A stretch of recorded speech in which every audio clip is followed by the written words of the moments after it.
Hey guys, it's Quads here with Memphis Communiversity. I just finished my freshman year of college, and I'm going to be doing the Riemann Sums worksheet. Reminder, you can get the worksheet and the answers in the description of the video.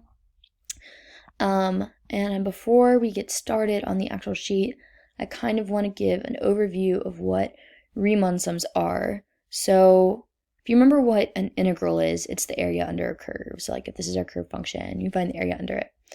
And Riemann sums are a way to approximate that area. It's not going to be exact, but they give us an idea of the area. And the way we're going to do that is by drawing a bunch of rectangles, as you can see, or sometimes it's trapezoids. And we're going to find the area of each of these rectangles and then add them up. And that gives us like an idea of the area under the curve. It's an approximation. So right now I'm drawing I have the same general curve here, general function. And I'm drawing two different pictures, and they look a little different, and we're going to talk about that in a moment. But before we get there, just want to talk about the actual steps you're going to take when you're doing these Riemann sums. So the way to get the area of a rectangle is base times height.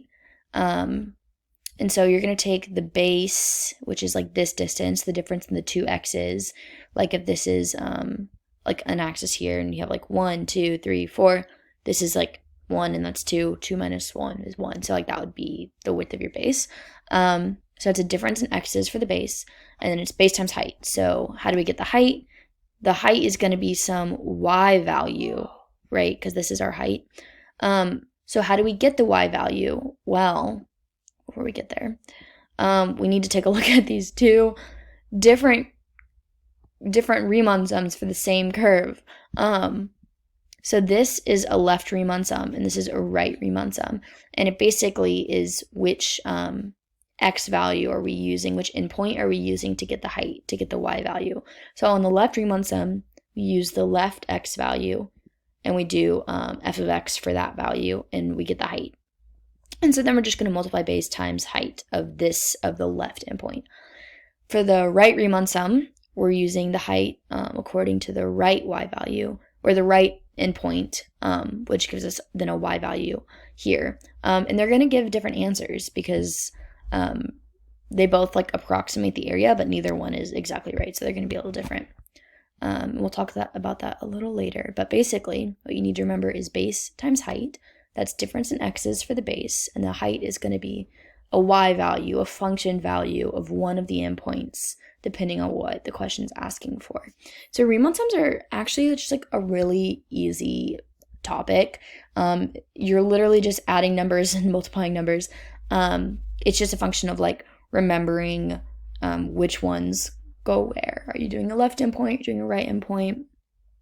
But yeah, difference in x's times height, which is a y value based on one of the two x's, generally. Okay, so let's get started. This one is telling us we have 4 equal subintervals are used, and that's between 0 and 2. Those are our two endpoints. So if you can imagine a graph, a number line, it'd be 0 to 2, and your 4 equal intervals would be 0 to 1/2, 1/2 to 1, 1 to 1.5, and then 1.5 to 2. So then your two endpoints for your first section would be 0 and 1/2. So keep that in mind. And the difference between all of those, since they're equal subintervals, is always 1/2. So we're doing 1/2 for our base, and then our height here for our left Riemann sum. We're going to take the first interval, which is 0 to 1/2, and we are going to plug in the left endpoint, so 0, into this function, because we're taking f of 0 now, and that would be 4 to the 0. And then we're going to do, so that's the first rectangle, that's base times height. And now we have another base times height, so 1/2 is the base, the difference in x's, and our height this time is going to be, we're plugging in 1/2 as our left endpoint, and that ends up being 4 to the negative 1/2. Another time, base is always 1/2 for this problem, and negative 1 is our left endpoint. And then we've got negative 3/2 or negative 1.5. And remember, we have to kind of mess with these numbers if we're going to actually multiply with them. We have to put them back into normal form. So yeah, that's just reiterating. The base is always 1/2 here because they're 4 equal subintervals. And our heights change according to the endpoints of the different intervals. So we're gonna go ahead and then put in the like number form, the workable form. So we have 1/2 times 1 plus 1/2 times, it's like the negative square root of 4, so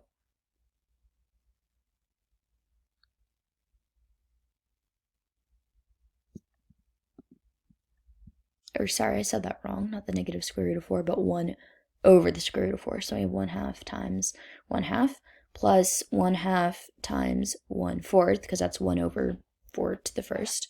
And then finally plus 1/2 times 1 over, and then that's like the square root of 4 to the third, if you don't remember how to do those weird fractions. And you add up those, and you get 15/16.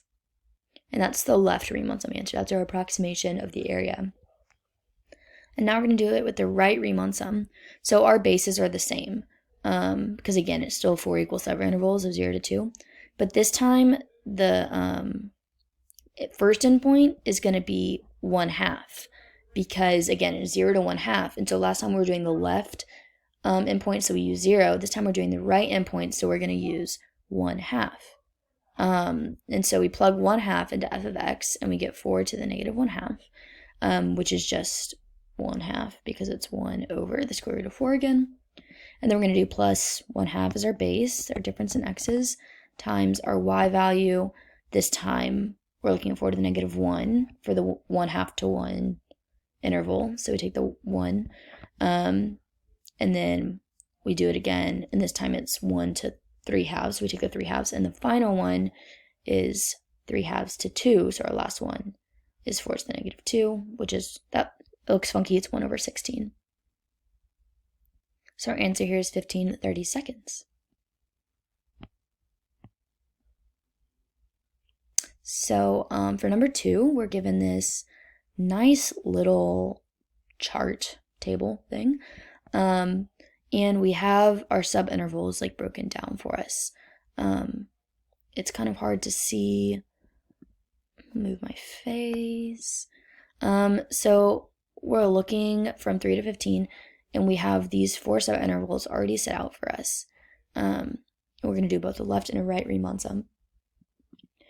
So remember, it's difference in x's times a y value.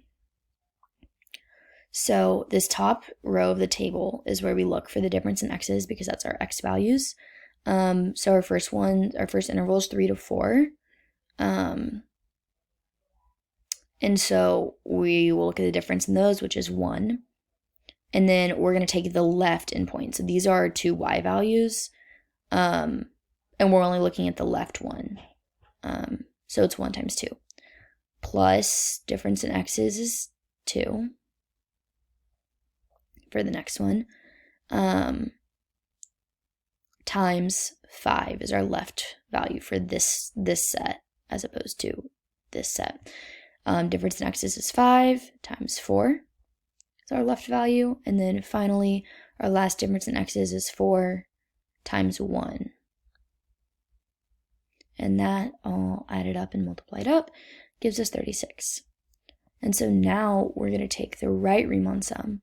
So our difference in x's are going to look the same. And we're just going to use the other endpoint. So I'm doing it in a red pen so you can see. So we're still doing 1 times, this time it's 5. So this time the 5 goes with these 2 instead of, because it's the right of these instead of the left of these. So now we have 2 times 4. And then we have 5 times 1. And then we have 4 times 2.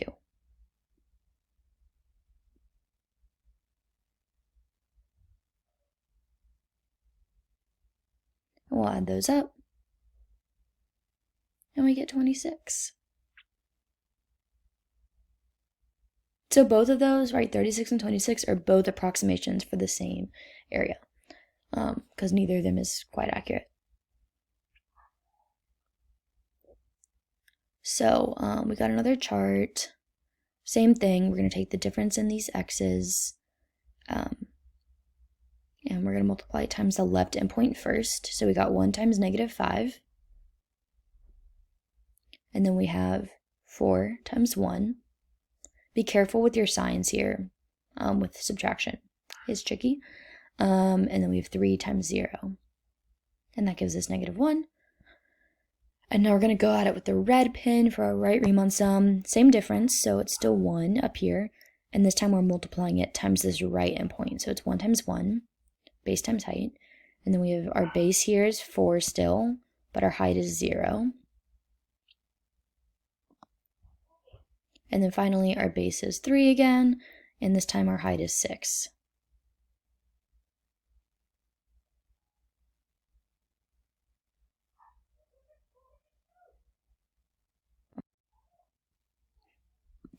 Okay, so this next one that we're looking at, we're going to do a trapezoidal sum, but we'll get there in a second. First, we're just doing right. So we're skipping the left sum. We don't need to do that this time. So we're looking at our difference in x's is 2 times our height is 3. Difference in x is 2 times the height of 0. Difference in x is 1 times the height of 2. And difference in x is 2 times the height of 1. Okay. And we have 2 times 4. That gives us 16. And now for this trapezoidal one, instead of doing a rectangle that's based off either the right or the left side, we are like actually drawing a trapezoid. So we are actually going to draw a trapezoid this time.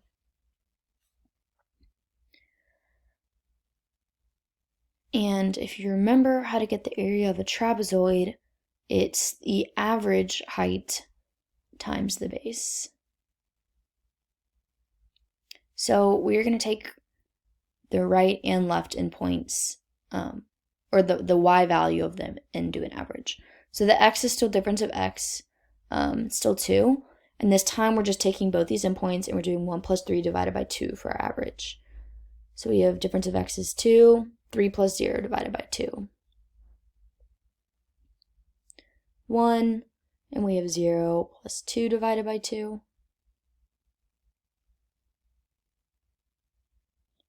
And then 2 for our difference of x's, and our height is the average of 2 and 4. And then if you crunch those numbers, you end up with 14. You can't see that because my face. There it is, 14.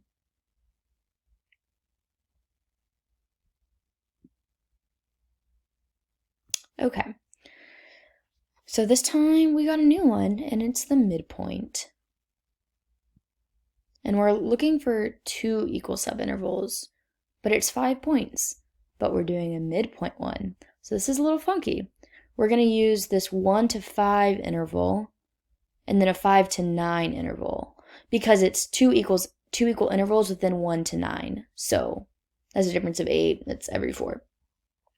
And then what we're going to do is, so we're going to take the difference of x's between these, because these are 2 endpoints, 1 and 5.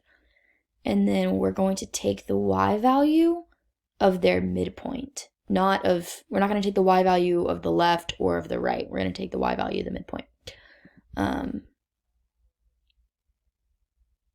So 5 minus 1 is 4. So our difference in x's is still 4.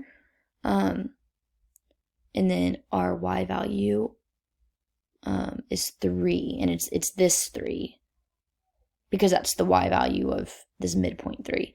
And then here we got 4 again, and our y value is -1, which is the function value when you plug in 7. So that's f of 7, which is because 7 is the midpoint. So you're still using a y value. You're not using 3 and 7.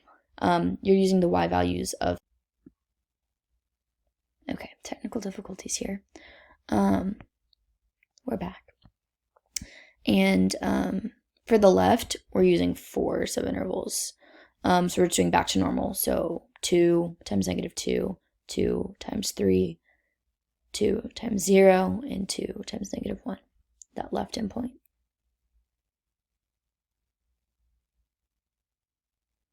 And our answer is 0.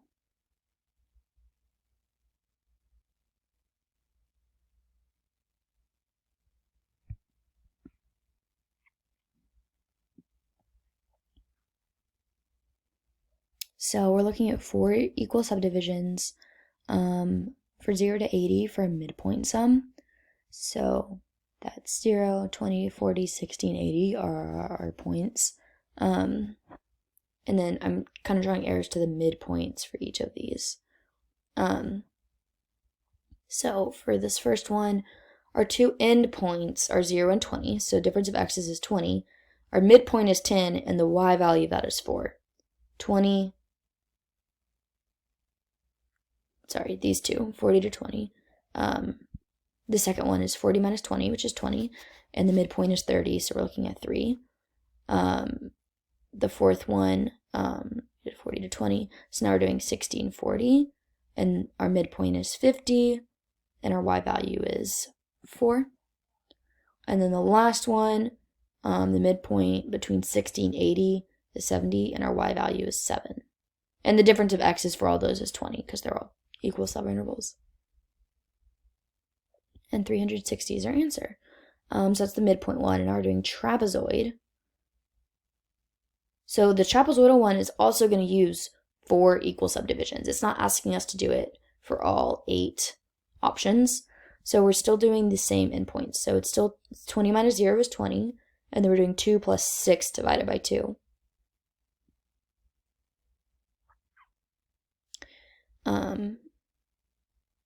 And then for our next one, we're still doing 40 minus 20 is 20. And we're going to do 1 plus 6 divided by 2. 60 minus 40 is 20. And 1 plus 1 divided by 2. And then 80 minus 60 is also 20. And we got 5 plus 1 divided by 2.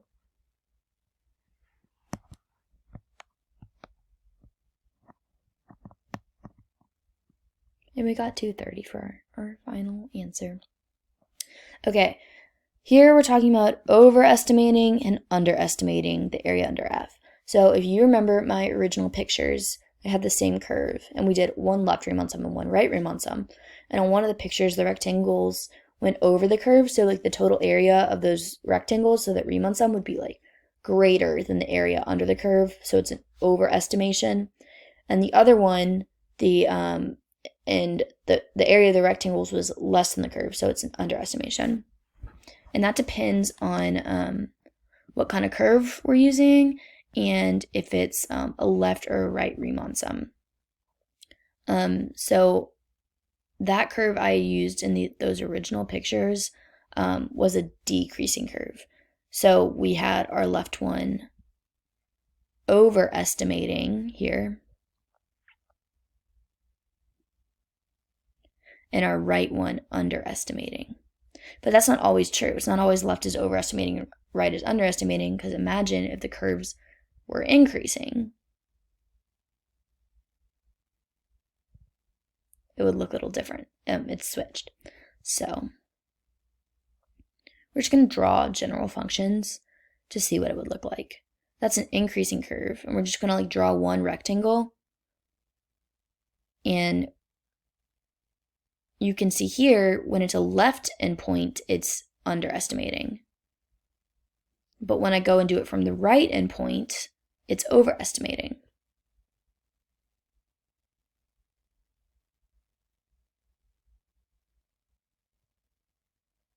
It's greater than the area under the curve, whereas this black rectangle would be less than. We have a decreasing function. This is like my original example. The left endpoint is overestimating it, and the right endpoint is underestimating it. And that makes sense, because like the left endpoint is first. So if the function's increasing, then the height of the left endpoint is like going to be less than like the curve is going up, so the area is increasing more than where that original height was. It's larger than that rectangle. Whereas like if it's decreasing, this left one, it's going down, so it's going to end up cutting through that like original rectangle. So if it's an increasing function, left is underestimating and right is overestimating. If it's left is underestimating, right is overestimating. If it's a decreasing function, left is black. Left overestimates and right underestimates. Sorry, I don't know my lefts and rights, apparently. Finally, this one's asking us to put in order for this particular function, which is increasing and concave down, because the concavity also matters. If we're looking at the left Riemann sum, the right Riemann sum, and the trapezoidal Riemann sum, and we're comparing that to like the actual area, and we're just doing like an order of least to greatest in areas. So we're just going to draw this increasing concave down function, and we're going to draw all 4 areas to see which one's biggest and which one's smallest. So this first one's our left Riemann sum. We're going from the A and point, that's our height. The second one is our right Riemann sum. So we already know from the problem we just did, our left Riemann sum underestimates because it's increasing, and our right one overestimates. So obviously this like red rectangle has a larger area, like all the way down, than just the left one, because the height is taller and it's base times height. So we know that right is greater than left, and we also know that right is greater than the actual area because it's overestimating, and left is less than the actual area. So now we just have to figure out the trapezoidal one. So you take these 2 endpoints, because remember, the height for the trapezoid one is the average of the 2 and the 2 y values. So we just draw a line, make it a trapezoid. See this trapezoid now? And you can see that that area is less than the area under this curve, right? If this whole curve was filled in, this extra little sliver would be part of it. So the trapezoidal area is still greater than the left one, but it's less than the actual area. So now we can just put those in order. And so that would be the left is less than the trapezoidal, which is less than the area, which is less than the right. Left is smallest, trapezoid is next biggest, area is next, and finally right. Yeah, okay, so that's the worksheet. Remember that there is a Discord server if you have any general questions for like ACT prep or other calc questions. But if you have any specific questions about this, you can leave questions in the comments. If this video is helpful, like and subscribe. And remember, like, Riemann sums really aren't too bad. You're just adding and multiplying. You guys can do it. Just remember, like, it's just a function of remembering which endpoint you're using, what kind of Riemann sum, midpoint, trapezoid, left or right. And if it's one of these last 2, you just draw the picture. It's the easiest way to do it. Yeah, this is Quan signing off. Thank you.